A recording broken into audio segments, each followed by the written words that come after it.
Hello दोस्तों, आज हम JVNL इलेक्ट्रिशियन ट्रेड का 29 अगस्त 2018 को जो पेपर हुआ था उस पेपर का कंप्लीट सॉल्यूशन करेंगे। इसमें कंप्लीटली हम टेक्निकल के पूरे 100 के 100 क्वेश्चन को डिटेल में समझेंगे। तो वीडियो पर एंड पर तक बने रहिएगा। पहला क्वेश्चन है, यदि R प्रतिरोध के तार को खींचकर उसकी लंबाई को 2 गुना कर दिया जाए तो प्रतिरोध पे क्या प्रभाव पड़ेगा।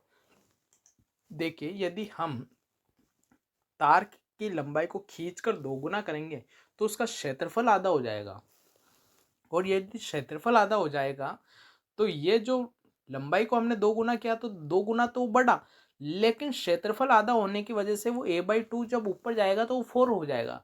तो 4 होने के कारण हम ये साफ कह सकते हैं कि जो इसका आंसर बनेगा वो 4R हो जाएगा। नेक्स्ट क्वेश्चन क्या है कि यदि 10 ओम प्रतिरोध वाले तार को मोड़कर एक वृत्त बनाया जाता है और वृत्त के किसी भी व्यास व्यास के 2 बिंदुओं के मध्य प्रभावी प्रतिरोध का मान कितना होगा। तो ये भी काफी इजी क्वेश्चन है। मान लेते हैं कि ये मैंने एक वृत्त में मैंने एक वायर माना, ये कंप्लीटली 10 ओम का था, लेकिन यदि मैं किसी भी 2 पॉइंट पे अगर डायमीटर मापूंगा तो जो वो वायर का जो प्रतिरोध होगा वो अपने आधे आधे ब्रांच में बढ़ जाएगा। मतलब कि नीचे की तरफ भी 5 ओम रहेगा, ऊपर की तरफ भी 5 ओम रहेगा। अब अगर प्रैक्टिकली देखा जाए तो ये दोनों के दोनों पैरेलल में हो गए। अब मैं आपको बता देता हूं कि अगर हमारे दोनों के मान समान हैं तो हम इसका आंसर डायरेक्ट कर सकते हैं कि ये इसका आधा होगा। तो 5 का आधा बनता है 2.5, तो इसका सही आंसर क्या बनेगा, 2.5 ओम बनेगा। नेक्स्ट क्वेश्चन, प्रत्येक 1 ओम के 3 प्रतिरोधों को संयोजित करके एक त्रिभुज बनाया गया है। किन्हीं भी 2 कोणों के मध्य प्रतिरोध क्या होगा। Very easy questions. देखिए, इन्होंने बोला कि प्रत्येक 1 ओम के 3 प्रतिरोध हैं, उनको अपन ने त्रिभुजों में आकर बनाकर कनेक्ट कर दिया। अब ये बोल रहा है कि इन्हीं भी 2 बिंदुओं पर अपने को टोटल रेजिस्टेंस को मेजर करना है। तो आप देख पा रहे होंगे कि ये जो 2 ब्रांच हैं, इनमें जो धारा का मान है वो समान है। यदि धारा का मान समान है तो ये दोनों के दोनों सीरीज के अंदर है। तो 1 ओम इसका और 1 ओम इसका, ओवरऑल कितना ओम बन गया, 2 ओम। और ये 1 ओम एज इट इज यहाँ पे भी आ गया। तो हम अगर इसका प्रतिरोध निकालेंगे 1/RT बराबर के 1/2 प्लस के 1, तो ये आएगा 3/2। लेकिन अब इसको उल्टा भी करना पड़ेगा, तो कितना आंसर बनेगा हमारा, 1.5 ओम बनेगा। बड़ा सीधा सिंपल सा क्वेश्चन था। नेक्स्ट क्वेश्चन की तरफ हम चलते हैं। तो सही आंसर इसका क्या आएगा, सही इसका क्वेश्चन का जवाब आएगा 2/3 आएगा। ठीक है, 2/3 आ रहा है, बिल्कुल 2/3 ही आएगा। नेक्स्ट, निम्न में से किस घटक में 2 डायोड होते हैं। तो देखिए, 2 डायोड कहाँ काम में लेते हैं, हम वोल्टेज डिवाइडर में काम में लेते हैं, नहीं। बिल्कुल वोल्टेज फॉलोअर में लेते हैं, नहीं। वोल्टेज डबलर के अंदर 2 डायोड को काम में लिया जाता है। नेक्स्ट क्वेश्चन यह है कि सार्वजनिक आपूर्ति का लाइफ संवाहक भू संपर्क धातु से स्पर्श करने पर क्या होगा। यदि कोई भूमि से जुड़ा हुआ कोई वायर है और किसी धातु को स्पर्श कर जाता है तो बिल्कुल जो उसमें से करंट फ्लो हो रही है वो भूमि के अंदर प्रवाहित हो जाएगी। तो आपका इसका सही आंसर बनेगा, धारा भू संपर्कित में प्रवाहित हो जाएगी। नेक्स्ट क्वेश्चन यह है कि चालकता किसके समान होती है। तो मैं आपको एक्सप्लेन कर देता हूं, आप बात को बड़े ध्यान से सुनिएगा। चालकता जो होती है विद्युत में, सिमिलरली हमारे अगर हम मैग्नेट के बारे में बात करें तो जिस प्रकार से विद्युत में चालकता होती है उसी प्रकार से मैग्नेट के अंदर आपकी पारगम्यता होती है। नेक्स्ट बात, जिस प्रकार से विद्युत में ईएमएफ होता है सिमिलरली आपके मैग्नेट के अंदर एमएमएफ होता है। थर्ड बात, जिस प्रकार से आपके विद्युत में प्रतिरोध होता है जिसे आप रेजिस्टेंस कहते हैं, उसी प्रकार से चुंबक में एक रिलक्टेंस होता है जिसे प्रतिष्ठम कहते हैं। तो ये तीनों एक दूसरे के क्या होती है, समान होती है, जो कि मैंने आपको अच्छे से एक्सप्लेन कर दिया है। नेक्स्ट क्वेश्चन, कि एक निर्धारित कार्बन प्रतिरोध के रंग बैंड्स लाल, भूरे, सुनहरे और रजत है, तो इसके प्रतिरोध का मान क्या होगा। तो मैंने आपके सामने एक ट्रिक लिख दी है कि बीबी रोए जी बर के वेरी गुड वाइफ। तो देखते हैं, देखिए यहाँ पर रेड कलर दे रखा है, रेड कलर का कोड क्या बनेगा, 012। तो यहाँ मैंने 2 लिख दिया। उसके बाद में लिख रखा है भूरा कलर, भूरा कलर का मतलब हो गया पहले आता है ब्लैक, उसके बाद में आता है ब्राउन, तो मैंने 1 लिख दिया। उसके बाद में लिखा हुआ है सुनहरा, सुनहरा या ना गोल्डन, गोल्डन क्या होता है 1/10 प्लस माइनस के, चांदी, रजत यानी चांदी, चांदी का कितना होता है 10%। तो इन्होंने ये तो दे नहीं रखा है, तो हम जब इसको सोल्व करेंगे 21/10, तो इसका सही आंसर क्या बनेगा, 2.1 ओम बनेगा। बिल्कुल ओके क्वेश्चन है आपका।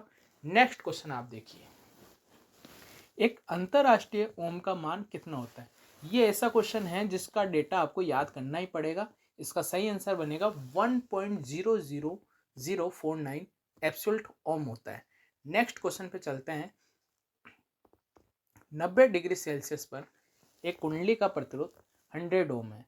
100 डिग्री सेल्सियस पर इसका प्रतिरोध 101 ओम है। तो 90 डिग्री सेल्सियस पर इसका टेम्परेचर कोफिशिएंट मुझे मेजर करना है। तो देखिए टेम्परेचर कोफिशिएंट कैसे मेजर करेंगे। जैसे इन्होंने दे रखा है 90 डिग्री सेल्सियस पे 100 ओम है, 100 डिग्री सेल्सियस पे 101 ओम दे रखा है।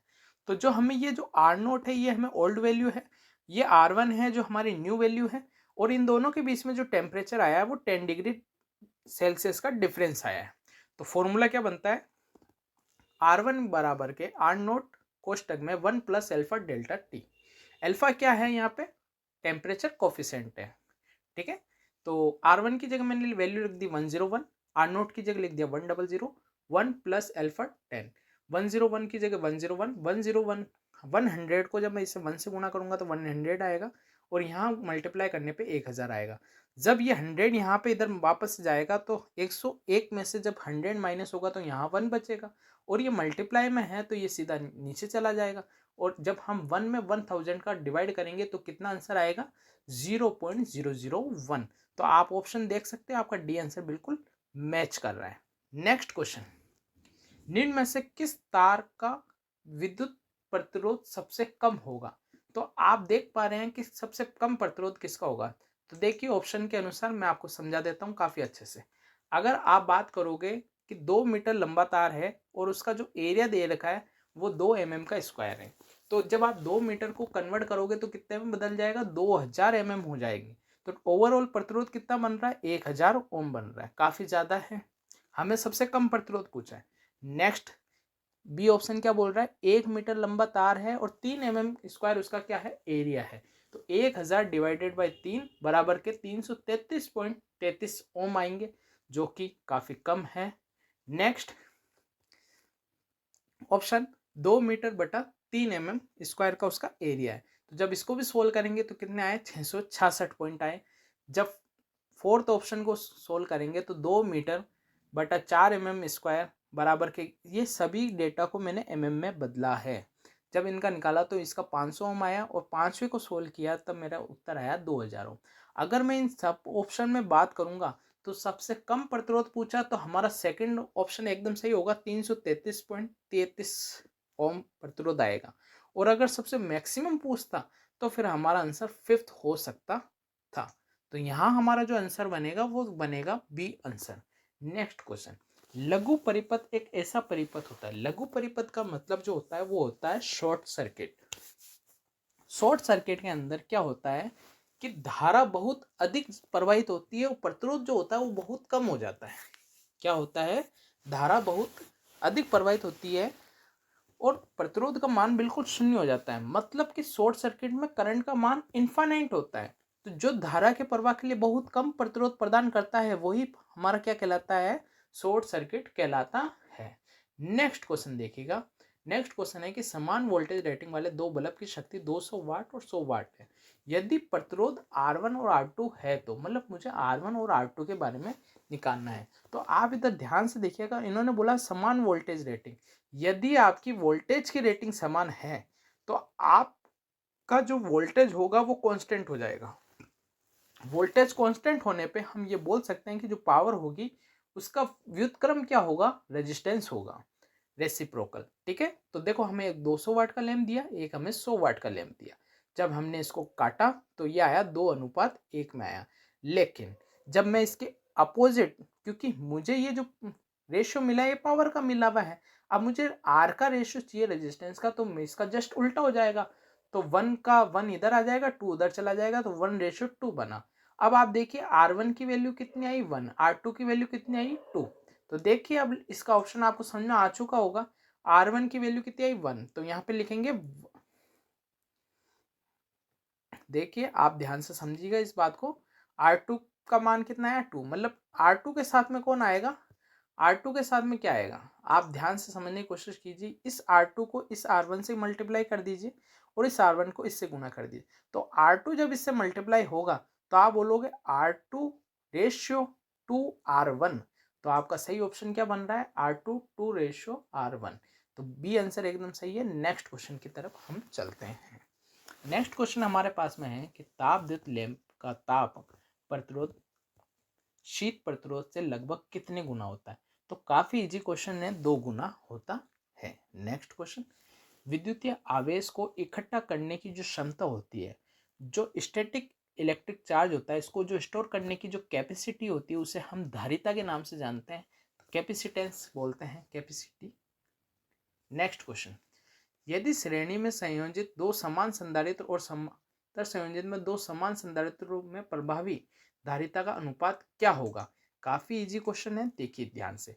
यदि कैपेसिटर में यदि हम सीरीज में कनेक्शन करते हैं तो अगर समान कैपेसिटी का है, दो कैपेसिटर की बात कर रहे हैं, तो ये लिखेंगे 1/CT बराबर के 1/C1 C प्लस के 1/C। अब टोटल ओवरऑल अगर मैं CT का मान निकालूंगा तो वो C/2 हो जाएगा। यदि मैं पैरेलल में बात करूंगा तो CT बराबर होता है C प्लस C, बोले तो 2C। अब अगर बात करते हैं कि इनका रेशियो अपने से पूछ रहा है, देखिए पहले सीरीज लिखा होता बाद में पैरेलल लिखा होता, तो मैंने यहाँ पे सीरीज की वैल्यू लिख दी C/2 और पैरेलल की वैल्यू लिख दी मैंने 2C। जब ये 2 यहाँ से मल्टीप्लाई हो जाएगा तो रेशियो बनेगा C बराबर के 4C। अब जब ये C से C कैंसिल हो जाएगा तो आंसर क्या बनेगा 1/4। तो देखते हैं हमारा सही आंसर किस में बैठ रहा है, 1/4 ए ऑप्शन में आ रहा है। तो अब नेक्स्ट क्वेश्चन हमारे सामने यह है कि संधारित्र निम्न में से कौन सा कार्य करता है। तो जो कैपेसिटर होता है वो आपका AC को क्या करता है, प्रवाहित होने देता है और DC को ब्लॉक करता है। आप ध्यान से सुनिएगा, कैपेसिटर जो होता है वो AC को फ्लो होने देता है जबकि DC को ब्लॉक करता है, यही कैपेसिटर का कार्य होता है। तो बी आंसर इसका बिल्कुल सही बनेगा, DC को ब्लॉक करना, AC को प्रवाहित होने देता है। नेक्स्ट क्वेश्चन हमारे सामने जो आया है वो ये क्वेश्चन है कि धारिता का मान मापने के लिए निम्न में से किस ब्रिज का इस्तेमाल किया जाता है। तो मैं आपको थोड़ा सा डिटेल में दे देता हूँ इसके बारे में, देखिए सुनिएगा बच्चों। इंडक्टेंस जो होता है, इंडक्टेंस 3 तरह के होते हैं, लो इंडक्टेंस, मीडियम इंडक्टेंस और हाई इंडक्टेंस। लो इंडक्टेंस होता है जो कि हम ऑन ब्रिज द्वारा मेजर किया जाता है। मीडियम इंडक्टेंस जो होता है उसको मेजर करने के लिए हम मैक्सवेल इंडक्टेंस काम में लिया जाता है। उसी प्रकार से जो हाई इंडक्टेंस होता है उसको मेजर करने के लिए हम हे ब्रिज का यूज करते हैं। तो ये हे ब्रिज तो होगा नहीं। व्हीटस्टोन ब्रिज जो होता है वो किसके लिए होता है, वो अज्ञात प्रतिरोध ज्ञात करने के लिए काम आता है। अब हमारे पास में 2 ऑप्शन बच रहे हैं, शेयरिंग ब्रिज और वेन ब्रिज। तो वेन ब्रिज जो होता है वो फ्रीक्वेंसी को परिवर्तित करने के लिए काम में लिया जाता है। जबकि जो शेयरिंग ब्रिज होता है, शेयरिंग ब्रिज के द्वारा आप ये बोल सकते हो कि कैपेसिटेंस को मेजर करने के लिए हम 2 तरह के ब्रिज पढ़ते हैं, एक तो होता है डिसोर्टिव ब्रिज, एक होता है आपके सामने शेयरिंग ब्रिज। तो इधर सही आंसर क्या बनेगा, शेयरिंग ब्रिज। नेक्स्ट क्वेश्चन, एक प्रदीप्ति ट्यूब में कंडेंसर को इस्तेमाल क्यों किया जाता है। धारा के स्थिरांक को घटाने के लिए, रेडियो व्यतिकरण न्यूनतम को कम करने के लिए। तो बी ऑप्शन एकदम सही बनेगा, रेडियो व्यतिकरण न्यूनतम करने के लिए। नेक्स्ट क्वेश्चन यह है कि 2 एम्पियर की धारा युक्त 2 ओम के प्रतिरोध कितनी शक्ति को इस्तेमाल करेगा। तो हमसे पावर पूछा है, तो पावर के लिए क्या करते हैं, V को I से मल्टीप्लाई कर दो, V को I से मल्टीप्लाई कर दो।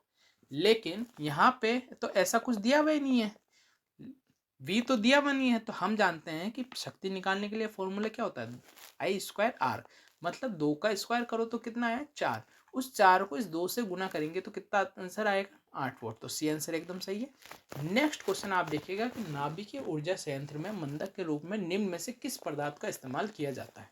तो देखिए मैं आप लोगों को इस क्वेश्चन को थोड़ा सा अच्छे से एक्सप्लेन कर देता हूँ। आप ये ध्यान रखिएगा कि न्यूक्लियर पावर प्लांट जो होता है उसमें हम मंदक के रूप में, बोले तो मॉडरेटर के रूप में हम किन किन पदार्थों को काम में लेते हैं। तो ग्रेफाइट काम में लेते हैं, बेरिलियम काम में लेते हैं, भारी जल को काम में लेते हैं, ठीक है। और ये क्या काम में आते हैं, तो जो नाभिकीय विखंडन जो अभिक्रिया होती है उसमें न्यूट्रॉन्स की गति को कम करने के लिए हम मंदक को काम में लेते हैं। साथ के साथ मैं आपको कंट्रोलिंग लोड के बारे में बता देता हूँ कि वह पदार्थ जो न्यूट्रॉनों को अवशोषित करके जो रिएक्शन हो रही है उस रिएक्शन को नियंत्रित करता है, कंट्रोल करता है, उसे हम कंट्रोलिंग रोड कहते हैं। और कंट्रोलिंग रोड के लिए हम केडियम रोड या फिर बोरोन की रोड को काम में लेते हैं। तो हमारे सामने यहाँ जो ऑप्शन में दे रखा है वो दे रखा है एक ग्रेफाइट काम में लिया जाएगा। नेक्स्ट क्वेश्चन, आरएमएस मान व एसी के औसत मान के अनुपात को क्या कहा जाता है, तो नो डाउट फॉर्म फैक्टर कहा जाता है। सी आंसर एकदम सही बनेगा।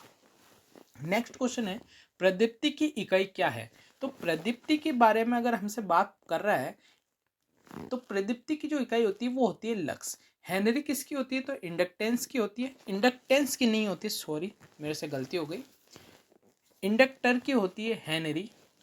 इंडक्टेंस का तो होता है ओम होता है। डेसिबल जो होता है वो ध्वनि का होता है। कुलाम जो होता है वो चार्ज का होता है। टेस्ला जो होता है वो चुंबकीय फ्लक्स घनत्व का होता है।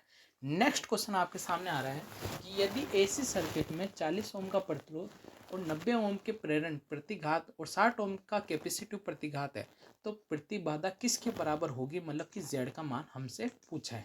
काफी इजी क्वेश्चन है। आर का मान 40 ओम, एक्सएल का मान 90 ओम, एक्सी का मान 60 ओम। तो z क्या होगा, z बराबर क्या होगा, आर स्क्वायर प्लस के एक्सएल माइनस एक्सी का होल स्क्वायर बराबर के 40 स्क्वायर प्लस के 90 माइनस के 60 का होल स्क्वायर।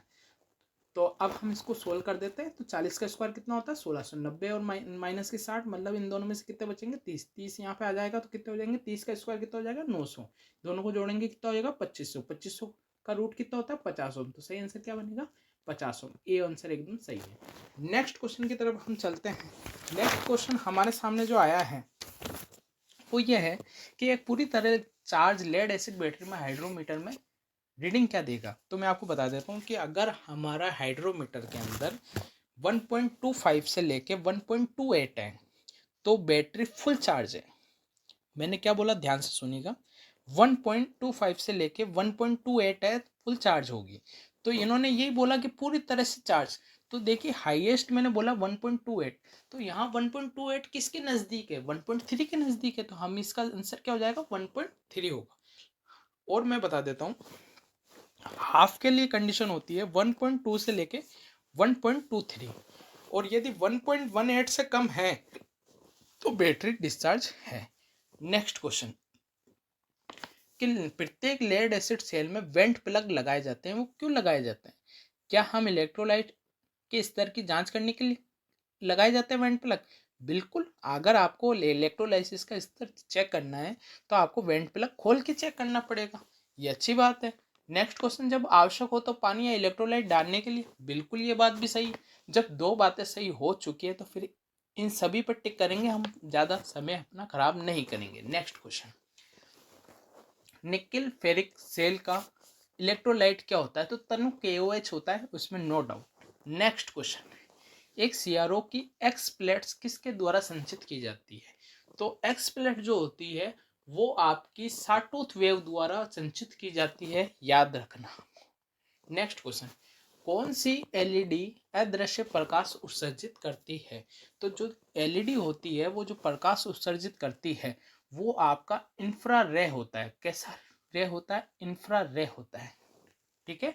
इसे अपने सामान्य आंखों से देखा नहीं जा सकता है। नेक्स्ट क्वेश्चन ये आया है कि निम्न में से किसे यूनिवर्सल बायस भी कहा जाता है, तो यूनिवर्सल बायस के बारे में बात कर रहा है तो यूनिवर्सल बायस हम वोल्टेज डिवाइडर बायस को कहते हैं।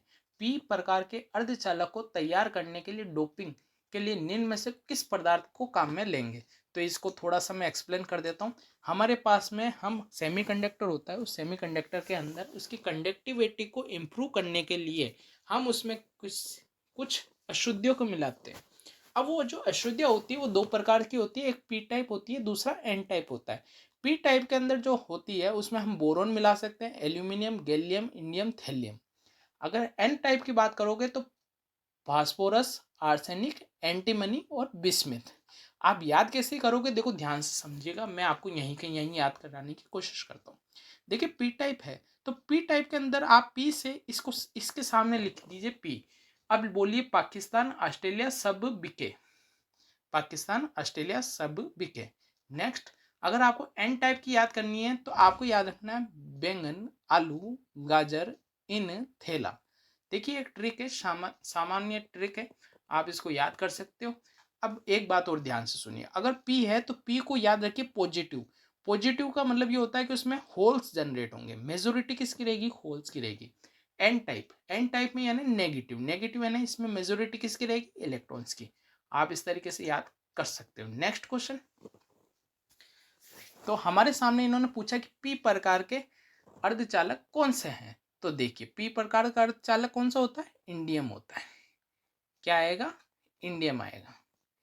नेक्स्ट क्वेश्चन, ठोस पदार्थों में ऊर्जा बैंड किसका परिमाण होता है। तो ये जो क्वेश्चन का जवाब मिलेगा, ये मिलेगा पॉली एक्सक्लूजन का सिद्धांत पे बनता होता है। ठीक है, एफईटी में लगभग कितना वोल्टेज ऑफसेट होता है। तो एफईटी के बारे में अगर आप मुझसे पूछना चाह रहे हो तो एफईटी के बारे में भी आप सुन लीजिए कि एफईटी जो होता है वो एक तरह का यूनिपोलर होता है। इसमें टोटल मिलाकर 3 टर्मिनल होते हैं, जो कि गेट होता है, ड्रेन होता है, सोर्स होता है। यह एक वोल्टेज कंट्रोल डिवाइस है। इसका जो इम्पीडेंस है वो काफ़ी ज़्यादा होता है। इसमें 2 तरह के चैनल होते हैं, एक एन चैनल एफईटी होता है, एक पी चैनल एफईटी होता है। तो यहाँ पे इन्होंने बात करी है ऑफसेट वोल्टेज के बारे में बात की है, जिनका जिनका आंसर जो बनेगा वो 0 वोल्ट बनेगा। नेक्स्ट क्वेश्चन क्या है कि यदि एक ओम मीटर जिसमें रीडिंग व्यावहारिक रूप से तुरंत शून्य पर चली जाती है और कैपेसिटर की जांच करते समय वही रहती है, तो कैपेसिटर कैसा होता है। तो कैपेसिटर शॉर्ट सर्किट होगा तभी ऐसा होता है, वरना नहीं होगा। नेक्स्ट क्वेश्चन हमारे सामने आया है कि मेगर में करंट कॉइल की संख्या कितनी होती है। तो मेगर में जो करंट कॉइल होती है उसकी जो संख्या होगी वो केवल और केवल सिंगल एक होगी। नेक्स्ट क्वेश्चन कि नियंत्रण स्प्रिंग में निम्नलिखित में कौन सा पदार्थ को प्राथमिकता दी जाती है। तो देखिए हम इलेक्ट्रिकल मेजरमेंट इंस्ट्रूमेंट के अंदर एक स्प्रिंग काम में लेते हैं जो कि कंट्रोलिंग टॉर्क के लिए काम में ली जाती है। इसके लिए जो हम मटेरियल को काम में लेते हैं उसका नाम है फास्फर ब्रोंज। फास्फर ब्रोंज हम इसलिए काम में लेते हैं ताकि क्या होता है कि फास्फर ब्रोंज जो होता है वो मैग्नेटिक एरिया के अंदर रखने पर उस पर किसी भी प्रकार से कोई प्रभाव नहीं पड़ता है, इसलिए हम इसे काम में लेते हैं। नेक्स्ट क्वेश्चन क्या है कि डीसी मोटर में छुटपुट ह्रास को मापने के लिए निम्न में से कौन सा परीक्षण प्रयुक्त किया जाता है। देखिए इन्होंने यहाँ पे जो शब्द लिया है वो शब्द लिया हुआ है छुटपुट ह्रास। छुटपुट ह्रास का मतलब ये हो गया कि आप एक तरह से कह सकते हो कि इसमें बिल्कुल स्टे लॉसेस है, मतलब फिक्स है, वो लॉसेस होंगे। तो वो जो लॉसेस होते हैं उनको मेज़र करने के लिए जो हम टेस्ट करते हैं उस टेस्ट का नाम होता है रनिंग डाउन टेस्ट। और रनिंग डाउन टेस्ट को हम रिटार्डेशन टेस्ट के नाम से भी जानते हैं। चलिए मैं आपको डीसी मोटर के बारे में और टेस्ट के बारे में थोड़ा सा बता देता हूँ। डीसी मोटर में एक और टेस्ट होता है जिसे अपन कहते हैं स्विनबर्न टेस्ट कहते हैं। ये नो लोड पर होता है। यदि नो लोड पे होता है तो डीसी सीरीज मोटर के लिए तो हम इस टेस्ट को यूज़ कर ही नहीं सकते हैं।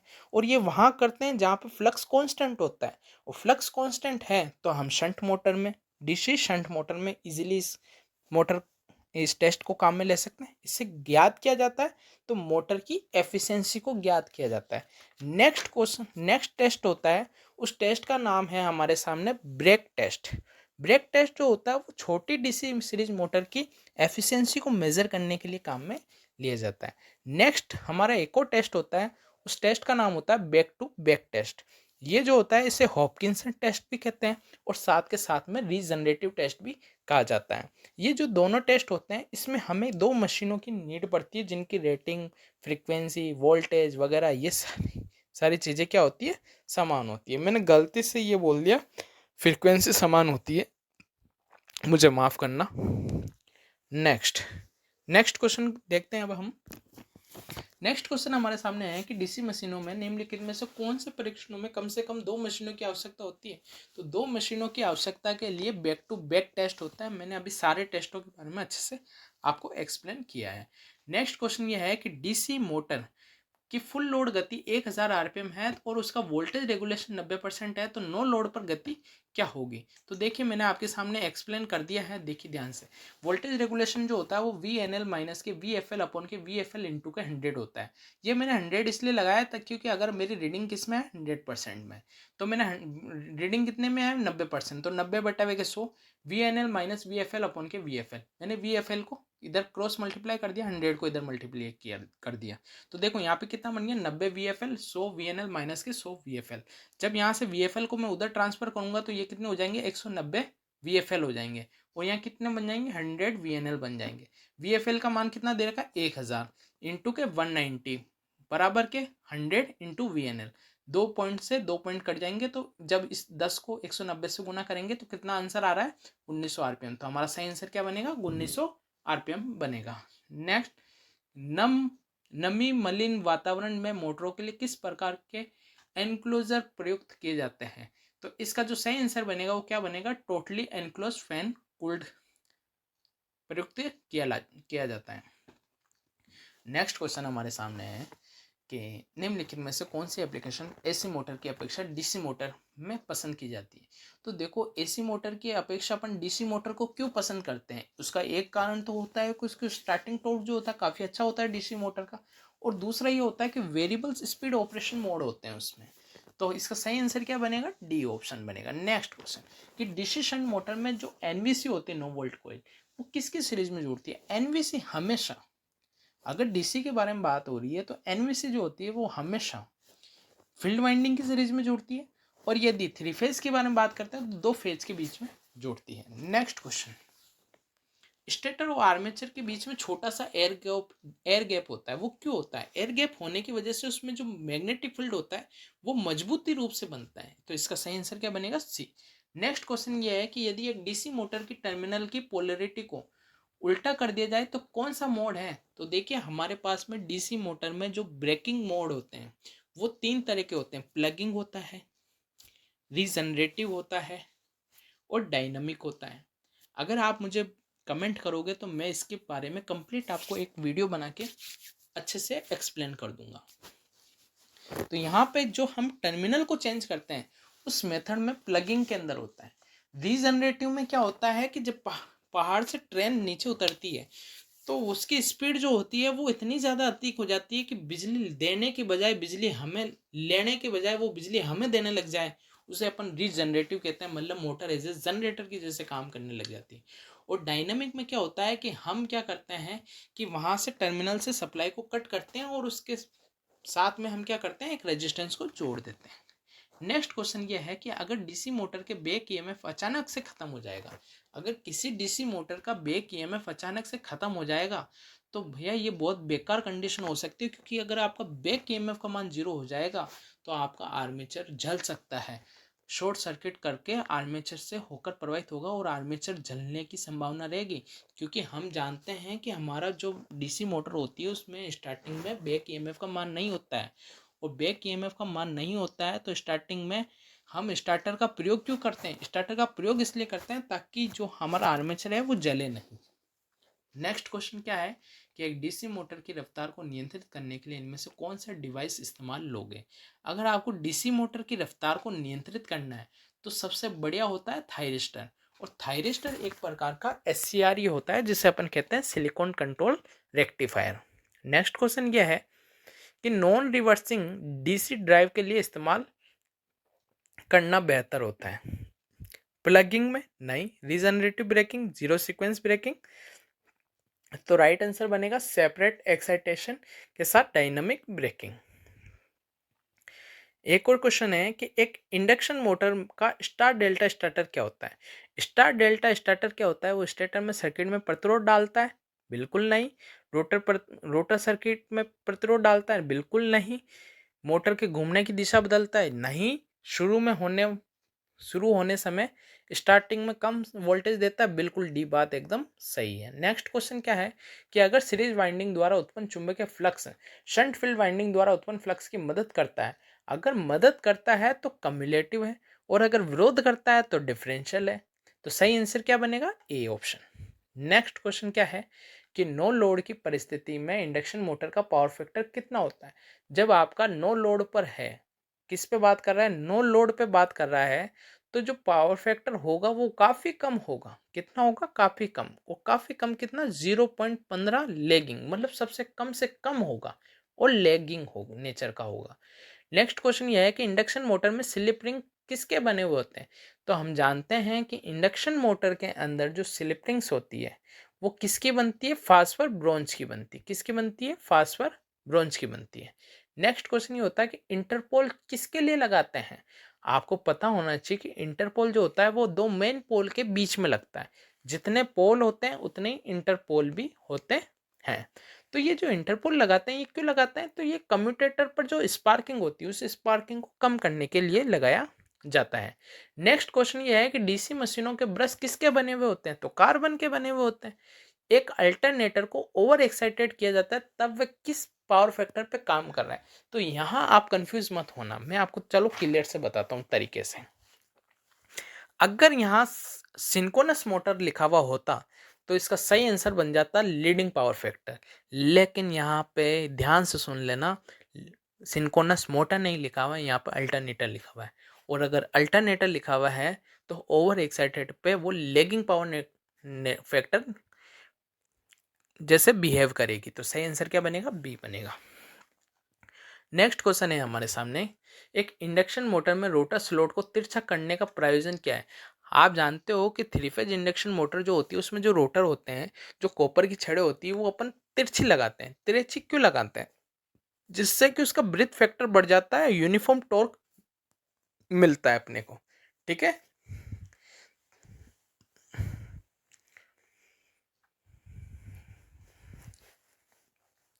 नेक्स्ट क्वेश्चन हमारे सामने है, इंडक्शन मोटर में रोटर को स्लॉट को तिरछा क्यों लगाया जाता है। तो काफी इजी सा क्वेश्चन है, इसका जवाब क्या बनेगा, क्योंकि हम जो थ्री फेज इंडक्शन मोटर होती है उसमें जो कॉपर की जो छड़ें होती हैं उन कॉपर की रोड्स को हम तिरछा इसलिए लगाते हैं ताकि उस पर यूनिफॉर्म टॉर्क मिले। यूनिफॉर्म टॉर्क मिले और ताकि उसमें जो लॉकिंग हो रही है वो लॉकिंग प्रवृत्ति को हम क्या कर दें, कम कर दें, क्योंकि अगर लॉक ही नहीं हो पाएगा तो मोटर हमारी घूम जाएगी। तो सही आंसर क्या बनेगा, बी। नेक्स्ट क्वेश्चन, बड़े बड़े अल्टरनेटर में हाइड्रोजन का इस्तेमाल क्यों किया जाता है। देखिए हाइड्रोजन खुद एक ठंडी और हल्की गैस है, तो उसको ठंडा करने के लिए काम में लिया जाता है, ए ऑप्शन। नेक्स्ट क्वेश्चन है, टर्बो जनरेटर इनमें से कौन सा हिस्सा घुमाता है। तो टर्बो जनरेटर हुआ तो कौन सा हिस्से को घुमाएगा। तो टर्बो जनरेटर जो क्या होता है, हम टर्बो जनरेटर वही होते हैं जो न्यूक्लियर पावर प्लांट या हाइड्रो पावर प्लांट में काम में लेते हैं उच्च स्पीड के लिए। तो किसको घुमाएगा, वो पोल को घुमाएगा। नेक्स्ट क्वेश्चन ये है कि अल्टरनेटर में डिस्ट्रीब्यूशन फैक्टर के ईएमएफ के अनुपात को परिभाषित किया जाता है। मतलब कि डिस्ट्रीब्यूशन फैक्टर जो होता है वो क्या होता है, तो डिस्ट्रीब्यूशन फैक्टर जो होता है वो होता है डिस्ट्रीब्यूटिव वाइंडिंग से कंसंट्रेटिंग वाइंडिंग का रेशियो होता है। डिस्ट्रीब्यूटिंग वाइंडिंग से कंसंट्रेंट वाइंडिंग के ईएमएफ का रेशियो होता है। डी आंसर बनेगा। नेक्स्ट क्वेश्चन यह है कि अल्टरनेटर किस सिद्धांत पर कार्य करता है। तो हम सब जानते हैं अल्टरनेटर किस सिद्धांत पर काम करेगा, फेराडे के विद्युत चुंबकीय प्रेरण के सिद्धांत पर काम करेगा। नेक्स्ट क्वेश्चन यह है कि अल्टरनेटर द्वारा उत्पन्न आउटपुट वोल्टेज का तरंग रूप क्या होता है। देखिए जब कहीं भी अगर आपका फेराडे का विद्युत चुंबकीय प्रेरण का सिद्धांत लग गया तो जो हमें आउटपुट वोल्टेज मिलेगी वो हमेशा साइनोसॉइडल वेव ही मिलेगी। नेक्स्ट क्वेश्चन है, एक मर्ज प्राइस प्रोटेक्शन किसके लिए काम में लिया जाता है। तो मर्ज प्राइस प्रोटेक्शन जो होता है वो ट्रांसफार्मर और अल्टरनेटर दोनों के लिए काम में लिया जाता है। तो सही आंसर सी बनेगा। नेक्स्ट क्वेश्चन, एक केबल कैपेसिटर में वोल्टता प्रवणता के पृष्ठ पर अधिकतम होती है। तो वोल्टता प्रवणता जो होती है वो सबसे ज्यादा अधिक आपको किस तरह मिलेगी, कंडक्टर पे मिलेगी। नेक्स्ट क्वेश्चन हमारे सामने है, 132 केवी से अधिक प्रचालन वोल्टता के लिए निम्न में से कौन से केबल का उपयोग में किया जाता है। तो देखो 132 केवी की जो लाइन होती है वो एक्स्ट्रा हाई वोल्टेज होती है, एक्स्ट्रा हाई वोल्टेज, तो उसको अपन बोल सकते हैं extra super voltage power cable के लिए हम 132 केवी की लाइन को के लिए हम काम में लिया जाता है। नेक्स्ट क्वेश्चन क्या बनेगा, केबल में शीट का उपयोग क्यों करते हैं। तो केबल में जो शीट होती है वो क्यों प्रयोग में लेंगे, तो केबल में जो शीट का उपयोग होता है वो अपन इसलिए काम में लेते हैं ताकि उसके अंदर नमी नहीं जाए। नमी को अंदर से पहुंचने से रोकने के लिए हम किसका उपयोग करते हैं, शीट का उपयोग करते हैं। अच्छा, 1 डबल डैश लिखा हुआ है, इसका मतलब पूछ रहा है कि 1 इंच में कितने होते हैं। अगर आपसे सेंटीमीटर पूछता तो आप 2.54 लगा देते, लेकिन इन्होंने mm पूछा तो कितना बन जाएगा, 25.4 mm बन जाएगा।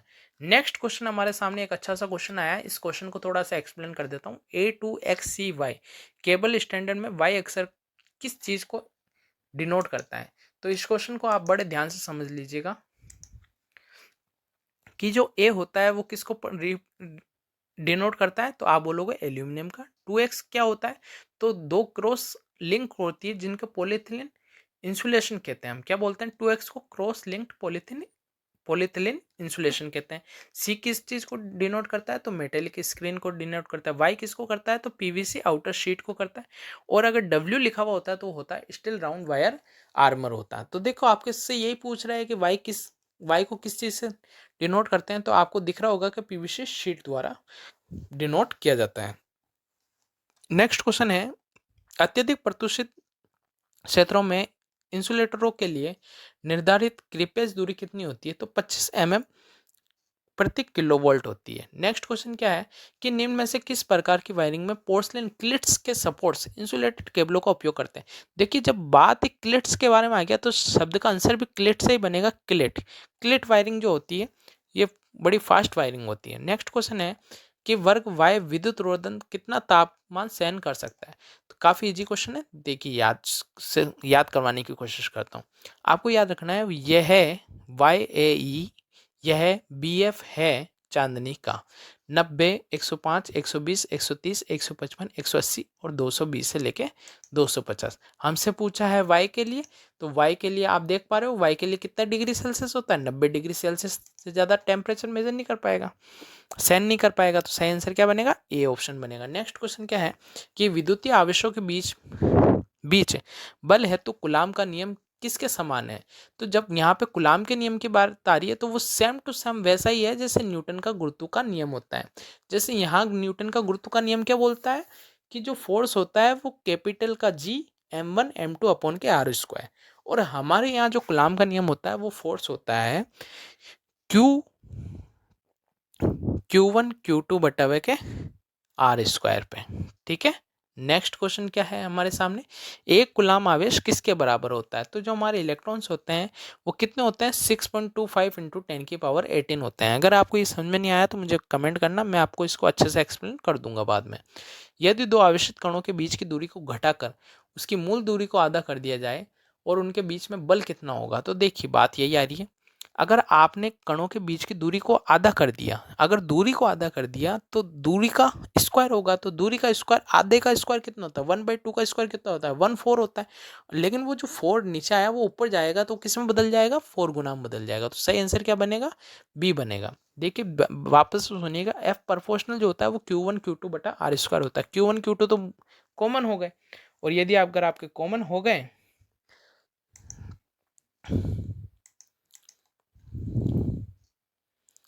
देखिए F बराबर जो होता है वो Q1 Q2 होता है और बटा आर स्क्वायर होता है। तो Q1 Q2 तो कॉमन हो गया, तो F किसके प्रोपोर्शनल हो गया, इनडायरेक्टली प्रोपोर्शनल किसको हो गया, 1/r²। अगर हम इसकी दूरी को आधा करेंगे 1/2 करेंगे तो 1/2 का स्क्वायर कितना होगा, 4, 1r/4, r² डिवाइडेड बाई 4। तो ये 4 ऊपर चला जाएगा तो कितनी हो गई इसकी, ये 4 गुना हो गया। बात समझ में आ चुकी होगी उम्मीद करता हूँ। नेक्स्ट क्वेश्चन क्या है कि प्रेरण द्वारा आवेशन में आवेशित निकाय क्या होता है?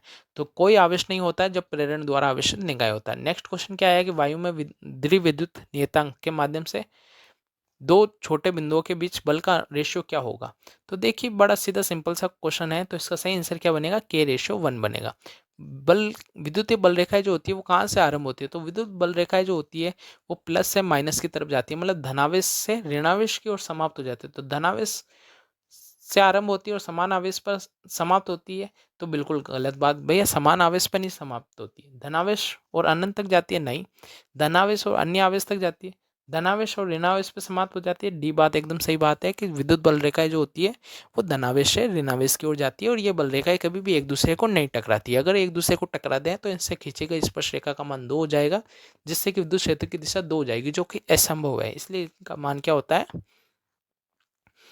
इसलिए जो विद्युत बल रेखाएं होती है वो एक दूसरे से कभी भी नहीं टकराती है, प्रतिच्छेद नहीं करती है। नेक्स्ट क्वेश्चन क्या है कि आवेश में विद्युत क्षेत्र की प्रबलता कितनी होती है, तो दूरी के वर्ग के साथ घटती है। देखिए ये ऐसे क्वेश्चन है जो हम डायरेक्ट कर सकते हैं, ज़्यादा एक्सप्लेन करने की नीड हमें नहीं है। नेक्स्ट क्वेश्चन ये है कि द्रव में उत्पन्न स्थैतिक आवेश रहता है, तो द्रव में जो उत्पन्न स्थैतिक आवेश जो होता है वो द्रव के ऊपरी पृष्ठ पे रहेगा। स्टैटिक आवेश कहाँ रहता है, ऊपरी सतह पे रहेगा। सम विभव पृष्ठ पर सभी बिंदुओं पर विभव का मान क्या रहेगा, जब लिखा हुआ है सम विभव मतलब विभव का मान हर जगह समान रहेगा, समान नहीं रहेगा। नेक्स्ट क्वेश्चन ये आया कि 1 सेंटीमीटर दूरी पर दो प्लेटों के बीच में विभवांतर 10 वोल्ट है, तो प्लेटों के बीच में विद्युत क्षेत्र कितना होगा, तो काफी इजी क्वेश्चन है। विद्युत क्षेत्र बराबर जो होता है वो होता है विभवांतर बटा प्लेटों के बीच की दूरी, तो ई बराबर के वी अपॉन के डी। तो हमारे पास में जो विभवांतर है वो तो 10 वोल्ट है, लेकिन 1 सेंटीमीटर हो गया।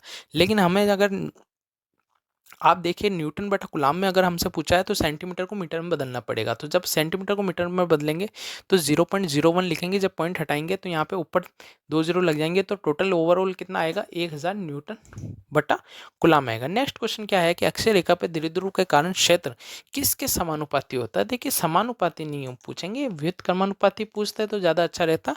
तो आप देख लीजिए कि ये जो होता है ये द्विध्रुव आर्गुण के तो समानुपाती होता है, और दूरी के क्या होता है, क्यूब के व्युत्क्रमानुपाती होता है। ठीक है, तो ऐसा तो कोई ऑप्शन नहीं लिखा हुआ, लेकिन हमें 1/r3 लिख रहा है, तो सी आंसर बिल्कुल सही हो जाएगा। नेक्स्ट क्वेश्चन क्या है हमारे सामने कि एक संधारित्र जो तुलनात्मक रूप से लंबे समय तक बैटरी से जुड़ा हुआ है, तो क्या होगा अगर आपका कैपेसिटर लंबे समय से बैटरी से जुड़ा हुआ है, तो वो आवेशित होता ही जाएगा, उसमें ना किसी भी प्रकार का कोई फॉल्ट नहीं आएगा, वो बस चार्ज स्टोर रहेगा उसके अंदर। ठीक है, नेक्स्ट क्वेश्चन क्या है कि एक ट्रेमर कैपेसिटर में जो हम वेरिएबल कैपेसिटर है ये अपन किसके लिए प्रयुक्त करते हैं, तो रेडियो की ट्यूनिंग के लिए, उसमें सुग्राहिता को बढ़ाने के लिए हम इसको काम में लेते हैं। नेक्स्ट क्वेश्चन ये है कि 30 माइक्रोफेरेड की धारिता वाले 200 वोल्ट डीसी सोर्स से संयोजित किया जाता है, तो कम से कम विद्युतीय धारा कितनी होगी। तो देखिए कम से कम विद्युतीय धारा तब तक रहेगी जब तक संधारित्र में पूर्ण रूप से वो आवेशित नहीं हो जाएगा, तब तक उसके अंदर क्या रहेगी भैया, कम से कम विद्युत धारा आवेशित होगी। नेक्स्ट क्वेश्चन ये है कि 5 माइक्रोफेरेड की कुल धारिता ज्ञात करने के लिए 15 माइक्रोफेरेड कैपेसिटर के साथ श्रेणी क्रम में कितने माइक्रोफेरेड का कैपेसिटर और हमें लगाना पड़ेगा। तो देखिए 1/CT बराबर के 1/C1 प्लस के 1/C2। देखिए टोटल हमने दे रखा 5 माइक्रोफेरेड, तो बराबर के 1/5 बराबर के 1/15 प्लस के 1/C1 C2 मान लीजिए, कुछ भी मान लीजिए आप इसको। अब मैंने जब इस चीज को मैंने अगर यहाँ भेजा तो ये क्या ओवरऑल कितना निकला, 2/15। 2 में अपन ने 15 का भाग दिया तो कितना आया, 7.5 माइक्रोफेरेड आया। तो सही आंसर कितना बनेगा, 7.5 माइक्रोफेरेड। नेक्स्ट क्वेश्चन क्या है कि धारिता का विमेय सूत्र क्या होता है। देखिए धारिता का विमेय सूत्र भी चलो आपको अच्छे से एक्सप्लेन कर देते हैं क्या होता है। देखिए धारिता का विमेय सूत्र वैसे होता है m की पावर -1 l की पावर -2 t की पावर 4 a की पावर 2। चलो बना कैसे है वो भी बताते हैं। धारिता बराबर जो होता है वो होता है आवेश बटा वे के विभवांतर होता है। आवेश क्या होता है, तो धारा बटा समय होता है। तो धारा बटा समय होता है, तो इसकी विमेय सूत्र क्या बना, धारा को अपन एम्पेयर से, टी को हम टाइम से, तो इसका विमेय सूत्र बना a इंटू के टी। ठीक है, अब विभवांतर की बात करते हैं। तो विभवांतर क्या होता है, तो आप बोलोगे कार्य बटा के आवेश होता है। कार्य क्या होता है, तो आप बोलोगे m, कार्य जो होता है वो कार्य क्या होता है, तो आप बोलते हो बल इंटू के दूरी होता है। आवेश क्या होता है, तो अभी आपको बताया था धारा इंटू समय होता है। तो आवेश का विमेय सूत्र क्या बनेगा, एम्पेयर इंटू टन, और कार्य का कितना बनेगा, ml की पावर 2 और t की पावर -2 ये बनेगा। देखिए द्रव्यमान को m में नापते हैं, और त्वरण जो है वो भी होता है वेग बटा वे के समय होता है, तो आपको याद होनी चाहिए।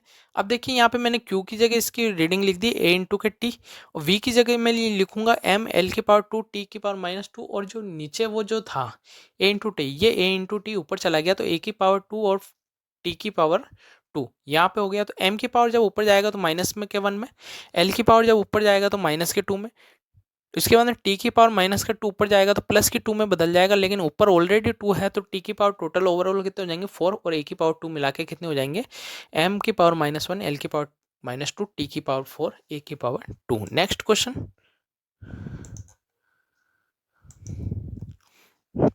हमारे पास में नेक्स्ट क्वेश्चन आ गया है। परिपथ भंजक में आर्क को बुझाने के लिए हम किस मीडियम को काम में लेते हैं? अगर हमें आर को बुझाना है तो आप किस चीज़ को काम में ले सकते हैं? आप क्या SF6 काम में ले सकते हो? बिल्कुल ले सकते हैं। सल्फर हेक्साफ्लोराइड काम में ली जाती है। तेल काम में ले सकते हैं, बिल्कुल ले सकते हैं। एयर काम में ले सकते हैं, वैक्यूम काम में ले, ये सारे के सारे जो होते हैं ये सर्किट ब्रेकर में आर को बुझाने के लिए काम में लिया जाता है। नेक्स्ट क्वेश्चन ये आया कि निम्न में से कौन सा परिपथ है जिसमें एक्स्ट्रा हाई टेंशन लाइन के लिए बढ़िया है? तो एक्स्ट्रा हाई टेंशन लाइन के लिए अगर आप बात करोगे तो सबसे अच्छा जो हम मानते हैं वो SF6 सर्किट ब्रेकर को मानते हैं। तो सही आंसर क्या बनेगा? D, SF6। ठीक है। नेक्स्ट क्वेश्चन ये है कि परिबद्ध भंजकों में आर्किक संपर्क किससे निर्मित बनते हैं? जो आर्क होता है, जो आर्क के जो कॉन्टेक्टर होते हैं वो किस चीज़ के बनाते हैं? तो देखिए हम टंगस्टन का बनाते हैं। टंगस्टन का क्यों बनाते हैं? क्योंकि हम जानते हैं कि टंगस्टन का जो वर्किंग टेम्परेचर होता है वो 3400 डिग्री सेल्सियस के आसपास होता है। जब 3400 डिग्री सेल्सियस पे वो जब अपना मेल्ट होगा तो मतलब कि 3400 डिग्री सेल्सियस टेम्परेचर मेजर कर पाता है। तो इसलिए हमें हाईली ऐसी चीज़ चाहिए जिसका कि मेल्टिंग पॉइंट का टेम्परेचर मान काफ़ी मैक्सिमम हो। तो किसका होता है सबसे ज़्यादा? टंगस्टन का। तो सही आंसर क्या बनेगा? बी। नेक्स्ट क्वेश्चन क्या है कि निम्नलिखित में से कौन सा कथन फ्यूज के बारे में सत्य है? तो फ्यूज़ क्या काम करता है? फ्यूज़ के बारे में आप सभी जानते हो, ये डिटेक्शन एंड इंटरपर्सन का कार्य करता है, बिल्कुल करता है। ये 0.002 सेकंड या उससे नीचे चलाता है, बिल्कुल चलता है। ये ऑपरेशन के तुरंत बाद मैन्युअल रूप से बदला जा सकता है, बदल सकते हैं शॉर्ट सर्किट होने के बाद में। ये ऑपरेशन संचालन में हीटिंग लक्षण पर आधारित है, बिल्कुल। ये सारी बातें इन्होंने सही दी है, तो सही आंसर क्या बनेगा? इन सभी पर। नेक्स्ट क्वेश्चन ये है कि सर्किट ब्रेकर के संपर्क अलगाव में त्वरित बाद अस्तित्व में आने वाले करंट को किस नाम से जाना जाता है? तो उससे हम ब्रेकिंग करंट के नाम से जानते हैं। नेक्स्ट क्वेश्चन हमारे सामने है कि निम्नलिखित में से सर्किट ब्रेकर में न्यूमेटिक ऑपरेटिंग मैकेनिज्म का उपयोग हम कहाँ पे नहीं करते हैं? तो देखिए हम एयर ब्लास्ट सर्किट ब्रेकर में करते हैं, एयर सर्किट ब्रेकर में करते हैं, सल्फर हेक्साफ्लोराइड में भी करते हैं, जबकि बल्क ऑयल सर्किट ब्रेकर में हम इसका उपयोग नहीं करते हैं। नेक्स्ट क्वेश्चन है कि अगर ड्यू फ्यूज का व्यास है तो फ्यूजिंग करंट कितना होगा? तो D⁻3/2 होता है। नेक्स्ट क्वेश्चन ये है वर्तमान मूल्यों पर चलने वाली स्वचालित उपकरण को क्या कहा जाता है? देखिए हमारा जो ऑटोमेटिक सिस्टम स्टार्ट हुआ है, जब तक रिले नहीं थी तब तक कोई चीज़ ऑटोमेटिक नहीं। जिस दिन से रिले का डेवलपमेंट हुआ, रिसर्च हुआ, तब से हमारा सर्किट कैसा हो गया? ऑटोमेटिकली हो गया। तो सही आंसर क्या बनेगा? बी। नेक्स्ट क्वेश्चन क्या है कि सर्किट ब्रेकर में ट्रिप कोयल के कोष दोष को तात्कालिक व तात्कालिक सक्रिय करने के लिए समय अवधि को क्या कहा जाता है? तो उस अवधि को हम जो कहते हैं वो संरक्षण समय किया जाता है। क्या कहा जाता है? संरक्षण समय कहा जाता है। नेक्स्ट क्वेश्चन यह है कि ट्रांसफार्मर का अंतभाग किससे बनाया जाता है? मतलब ट्रांसफार्मर की जो कोर होती है वो किसकी बनी होती है? सिलिकॉन प्लस स्टील की होती है। सिलिकॉन क्यों मिलाते हैं? हिस्टैरिसीस लॉसेस को कम करने के लिए। उसको लेमिनेट क्यों करते हैं? एडी करंट लॉसेस को कम करने के लिए। नेक्स्ट क्वेश्चन क्या है कि हमारे पास में जो पावर ट्रांसफार्मर होता है उसकी कैपेसिटी एफिशिएंसी कितनी होती है? तो वैसे तो आपको पता ही होना चाहिए कि ट्रांसफार्मर की एफिशिएंसी जो होती है वो 93 से 98% होती है। जो 98% होती है वो पावर ट्रांसफार्मर की ही होती है।